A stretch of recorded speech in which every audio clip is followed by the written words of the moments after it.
west side of Detroit, the quote-unquote bad side of the neighborhood. I guess you could say I was drawn into a lot of negative things, negative vibes. I was hanging out with the wrong friends.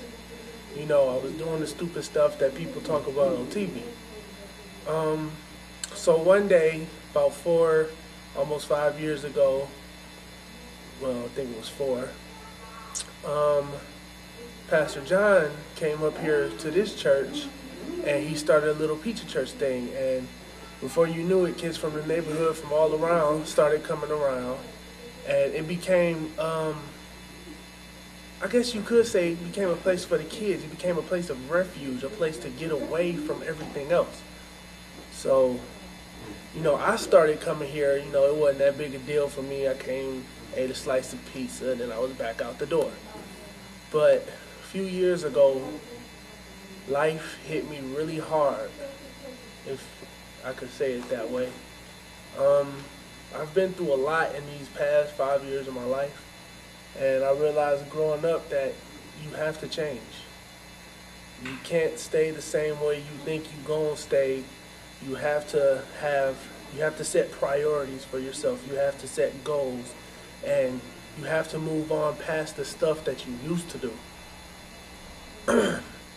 I've come to realize that my calling is I want to be involved in the ministry of the church. I plan on doing that, but the thing I want to talk about is how the church saved me, how it called me, what it put in my heart to do what I'm doing now. Past 3 years Jacob's been here, he's helped me and my family out more than I can mention. And growing up without a father, I didn't really have a father figure in my life, nobody to call dad or anything like that. So, I had friends that were older than me, but I really couldn't claim them as a father figure because they weren't doing anything positive with their lives. It was all the same. It was like if I did depend on them, it would have been the same story with my dad. So I came up to the church one day, and I just met all sorts of nice people. Jacob, his wife Rachel, Jeff, Mike, Troy, a whole bunch of nice people. And it's like, wow, if I surrounded myself with these kinds of people, how much better would my life be? From coming up from a kid who used to smoke and drink right down the street, I felt I came a long way.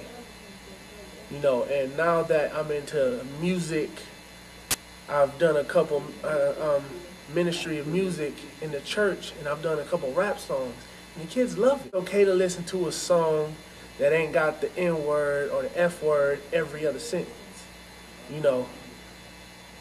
It's always been nice to come up to this church and know that I'm gonna leave with a smile on my face, or knowing something more than when I came in the door. So I think I'm free to be a disciple of Jesus Christ. Detroit Hope is a place where we can come and fellowship. It's a safe place where kids can come and learn about God. It's also a place where you can come to meditate and talk to God. It's also a fun place, like with Pizza Church. I like Pizza Church because all the kids come and they run around, they have fun, and we have Bible studies. Learn about God. We have Yo Buddies and Me Too's. For example, one Me Too is my Section 8 that will soon be turned into a Yo Buddy. Well, kind of is now, the way I look at it. Let's see, I've been coming here to Detroit Hope. Well, I've lived in the neighborhood for more than 20 years. And my kids used to come here to Vacation Bible School in the summertime when they were little. And then my youngest son, he started coming here when about 4 or 5 years ago, when Pastor John was here. And then he got me involved in it, and I started coming to church here. And I've enjoyed it ever since. How can I put it? Detroit Hope is like a home away from home. That's the way I can put it.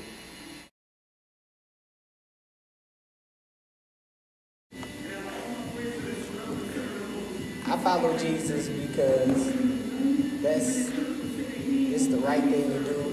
I mean, it's a lot easier said than done. You know, it's real easy to say you can do it, but it's a whole other thing to actually do it. Detroit helped me come on this good path because I don't know, it took me out. It let me see other Christians my age that had real strong beliefs, and that is like really inspiring, you know. Like it got to my friend David before it got to me. So as he was getting better, you know what I'm saying, he could come back and share what he learned with me, you know, show me how to do stuff right, because it was a lot harder for me, you know. I just started, you know, slowing down on a lot of stuff. It was really complicated for me. I'm getting baptized.